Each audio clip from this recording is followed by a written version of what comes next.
Hi friends, welcome back to my mini vlog. ನಾನು ನಿಮ್ಮ ಭವ್ಯ. ನಾನು ಕೂಡ ಇವತ್ತು ಬೇಗ ಎದ್ದು ಬೇಗನೆ ಕಸ ಗುಡಿಸ್ಕೊಂಡು ಮನೆನ ಕ್ಲೀನ್ ಮಾಡಿಕೊಂಡು ಆಮೇಲೆ ಅಫ್ರೆಶ್ ಕುಡಿಯೋಣ ಅಂತ ಕೂತ್ಕೊಂಡಿದ್ದು.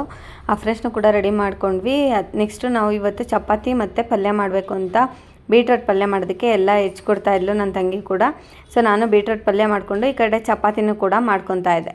ಅಷ್ಟರಲ್ಲಿ ಇವಳು ಕೂಡ ನನ್ನ ಗಾಯ್ಸ್ ಬಗ್ಗೆ ಅಂದರೆ ಇವಳೇನು ಕೆಲಸ ಮಾಡಲ್ಲ, ನಿಮ್ಮ ಅಕ್ಕ ಒಬ್ಬರೇ ಮಾಡ್ತಾರಾ ಅಂತ ಕೇಳ್ತಿದ್ರಂತೆ. ಅದಕ್ಕೆ ಹೇಳ್ತಾ ಇದ್ಲು, ಇಲ್ಲ ನಮ್ಮ ಅಕ್ಕ ಜೊತೆ ನೋಡಿ ಗಾಯ್ಸ್ ನಾನು ಕೆಲಸ ಮಾಡ್ತಾಯಿದ್ದೀನಿ ಅಂತ ಹೇಳ್ಕೊಂಡು ಕೆಲಸ ಮಾಡ್ಕೊತಾ ಇದ್ವಿ ಹಿಂಗೆ.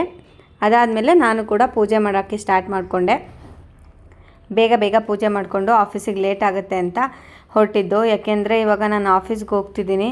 ತುಂಬ ಮಿಸ್ ಮಾಡ್ಕೊತಿರೋದು ನನ್ನ ಮಗಳನ್ನ. ಬಿಕಾಸ್ ಯಾಕೆ ಅಂತ ಅಂದರೆ ಜ್ಞಾನ್ವಿಗೆ ಡೇ ಕೇರಲ್ಲಿ ಬಿಡ್ತಿದ್ದೀನಿ. ತುಂಬ ಬೇಜಾರಾಗ್ತಿದೆ ಗಾಯ್ಸ್. ಆ್ಯಕ್ಚುಲಿ ನನಗೆ ಹೇಳ್ಕೊಳಕ್ಕೆ ಆಗ್ತಿಲ್ಲ ಅದನ್ನೆಲ್ಲ.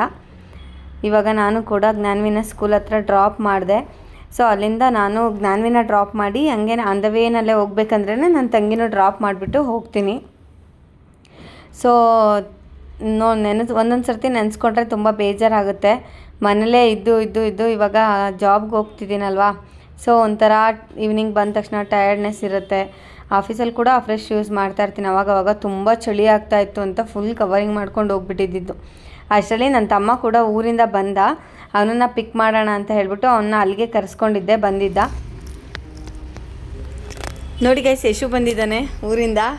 ಏನು ತಂದಿದ್ದಾನೆ ಗೊತ್ತಾ ಗೈಸ್? ಬರೀ ನೋಡಿ ಗೈಸ್, ಬರೀ ಅವರೇಕಾಯಿ ತಗೊಂಬಂದಿದ್ದಾನೆ ಗೈಸ್. ಬರೀ ಅವರೇಕಾಯಿ ತಗೊಂಬಂದಿದ್ದಾನೆ ಗೈಸ್. ಆಮೇಲೆ ಅಯ್ಯಪ್ಪ ಸ್ವಾಮಿಗೆ ಹೋಗಿದ್ನಲ್ಲ, ಅದಕ್ಕೆ ಪ್ರಸಾದ ತಂದುಕೊಟ್ಟಿದ್ದಾನೆ. ಜ್ಞಾನ್ವಿ ಆಲ್ರೆಡಿ ಬೇಜಾರು ಮಾಡ್ಕೊಂಬಿಟ್ಟವಳೆ ಗಾಯ್ಸ್. 2 ದಿನದಿಂದ ಡೇ ಕೇರ್ ಬಿಡ್ತಾಯಿದ್ದೀನಿ, ಹೋಮ್ವರ್ಕ್ ಬೇರೆ ಜಾಸ್ತಿ ಕೊಟ್ಟಿದ್ದಾರೆ ಅಂತ. ವರ್ಷಿಣಿ ನನ್ನ ಬಗ್ಗೆ ಹೇಳ್ತಾ ಇದ್ದಾಳೆ, ಇಸ್ಕಾನಲ್ಲಿ ಏನೇನಾಯಿತು ಎಲ್ಲ ವರದಿ ಅವ್ರ ತಮ್ಮಂಗೆ ಹೇಳ್ತಾ ಇದ್ದಾಳೆ ಗಾಯ್ಸ್. ಅದು ಏನಾಯ್ತು ಗೊತ್ತಾ, ಇಸ್ಕಾನ್ಗೆ ಹೋಗಿದ್ವಿ. ಅಲ್ಲಿ ಪ್ರಸಾದ ಕೊಟ್ಟರು, ಬೌಲಲ್ಲಿ ಕೊಟ್ಟರು. ಓಕೆನಾ ಪ್ರಸಾದ ಅಲ್ಲಿ ಒಂದು ನಿಮಿಷ ಆಫ್ ಮಾಡಿಬಿಡಿ ಒಂಚೂರು ಟಾರ್ಚರ್. ಅಲ್ಲಿ ಬೌಲಲ್ಲಿ ಚಿಕ್ಕ ಬೌಲಲ್ಲಿ ಕೊಟ್ಟರು ಪ್ರಸಾದನ. ಇವ್ರು ಏನನ್ಬೇಕು ಜ್ಞಾನ್ವಿಗೆ, ನಮ್ಮ ಅಕ್ಕ ಅವರು ಮನೇಲಿ ಊಟ ಇಲ್ಲ, ಇಲ್ಲೇ ಮನೆಗೆ ಹೋದ್ರೆ ಊಟ ಇಲ್ಲ, ಇದೇ ಪ್ರಸಾದ ಇದೇ ಊಟ ಎಲ್ಲ ತಿನ್ಕೊಬಿಡು ಅಂತ ಅಂದ್ರು ಗೈಸ್. ಅಲ್ಲಿರೋರೆಲ್ಲ ನಗ್ತಾ ಇದ್ರು. ಸೊ ಅದನ್ನ ಹೇಳ್ತಾ ಇದ್ದೀನಿ ಅವ್ರಿಗೆ ಅಷ್ಟೇ.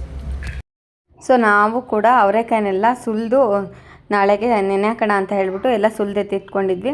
ಅಷ್ಟರಲ್ಲಿ ಇವತ್ತಿನ ಅಡುಗೆ ಮಾಡೋಣ ಅಂತ ಹೇಳ್ಬಿಟ್ಟು ಎಲ್ಲ ಅಡುಗೆ ಮಾಡ್ಕೊತಾ ಇದ್ದೆ. ನೋಡಿ ಪಾತ್ರೆ ಎಷ್ಟು ನೀಟಾಗಿ ಎಷ್ಟು ಬೇಗ ತೊಳೆದ್ಬಿಟ್ಲಂತೆ. ಇವಳೇ ಹೇಳ್ತಾ ಇದ್ಲು, ಕೆಲಸ ನೀಟಾಗಿರ್ಬೇಕು ನನಗೆ. ಹ್ಞೂ ಗೈಸ್, ಕರೆಕ್ಟಾಗಿ ಹೇಳ್ತಿದ್ದಾಳೆ ಗೈಸ್ ಅವಳು. ಯಾವುದೇ ಅವಳು ಕೆಲಸ ಕರೆಕ್ಟಾಗಿ ಮಾಡಲ್ಲ ಗೈಸ್. ನೋಡಿ ಇಷ್ಟೆಲ್ಲ ಪಾತ್ರೆ ಅವಳು ತೊಳೆದಿರೋದೆ ಅಷ್ಟೇ. ಓಕೆನಾ, ಇದು ಸ್ವಲ್ಪ ಕ್ಲೀನ್ ಮಾಡ್ಕೊಂಡ್ರೆ ಅಷ್ಟೇ. ನೀವು ಭವ್ಯ ಅವರು ಇದೊಂದೇ ನಾನು ಕ್ಲೀನ್ ಮಾಡಿ ಅದೊಂದೇ ಇದೊಂದು ಮಾಡಿದ್ರು. ಇದು ಊರಿಂದ ಗಿಣ್ಣ ಕೊಟ್ಟು ಕಳ್ಸಿದ್ದಾರೆ. ಯಾರು ಕೊಟ್ಟು ಕಳ್ಸಿರೋದು? ನಮ್ಮ ಅಮ್ಮ ಕೊಟ್ಟು ಕಳ್ಸವ್ರೆ. ಇದು ಹಾಲು ಕಾಯಿಸ್ತಾ ಇದೀವಿ. ಹಾಲು ಯಾರು ಕೊಟ್ಟು? ಇಷ್ಟೊಂದಲ್ಲಿ ಸಾಂಬಾರು ಮಾಡ್ತಿದ್ದಾರೆ. ವೆಯ್ಟ್ ಟೈಮ್ ತೋರಿಸ್ತೀನಿ. ಏನು ಮಾಡಲ್ಲ ಸುಮ್ಮನೆ ಹಿಂಗೆ ಮಾಡ್ತಾರೆ. 8:30 ಆಲ್ರೆಡಿ ಇಟ್ಸ್ 8:30. ಈಗ ಸಾಂಬಾರು ಏನು ಮಾಡಲ್ಲ. ಬಟ್ ನಾನು ತಿನ್ನಲ್ಲ ಇದನ್ನ. ಅವಳು ತಿನ್ನಲ್ಲ ಗೈಸ್, ಏನು ಮಾಡೋದು ತಿನ್ನಲ್ಲ ಅವಳು, ಬರೀ ಅದನ್ನೇ ತಿನ್ನೋದು. ಔಟ್ಸೈಡ್ ಫುಡ್ ಇಷ್ಟ.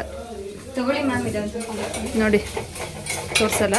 ಬೇಕಂದ್ರೆ ರೆಸಿಪಿನ ಕಮೆಂಟ್ ಬಾಕ್ಸಲ್ಲಿ ಹಾಕಿ ಅಷ್ಟೆ. ಹೇಗಿದೆ ಹೊಸ ಕೆಲಸ? ಚೆನ್ನಾಗಿದೆ. ಬಟ್ ತುಂಬ ವರ್ಷ ಆಗಿತ್ತು ಆಫೀಸಲ್ಲಿ ಹೋಗಿ ವರ್ಕ್ ಮಾಡಿ. ನ್ಯೂ ಎಕ್ಸ್ಪೀರಿಯನ್ಸ್ ಥರ.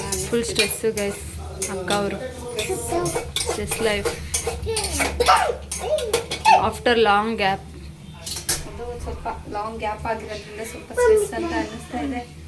ಬಟ್ ಮಾಡಲೇಬೇಕಲ್ಲ. ಮಗಳನ್ನ ಡೇ ಕೇರಿಗೆ ಬಿಟ್ಟಿದ್ದೀನಿ ಗೈಸ್. ನಿಜ ನಂಗೆ ತುಂಬ ಬೇಜಾರಾಗ್ತದೆ. ನನಗೆ ಅದೇ ಬೇಜಾರು, ನನ್ನ ಮಗಳನ್ನ ಡೇ ಕೇರಿಗೆ ಬಿಟ್ಟಿದ್ದೀನಿ ಅಂತ. ನನಗೆ ನನ್ನ ಮಗಳು ಡೇ ಕೇರಲ್ಲಿ ಇರ್ತಾಳೆ ಗೈಸ್. ನೋಡಿ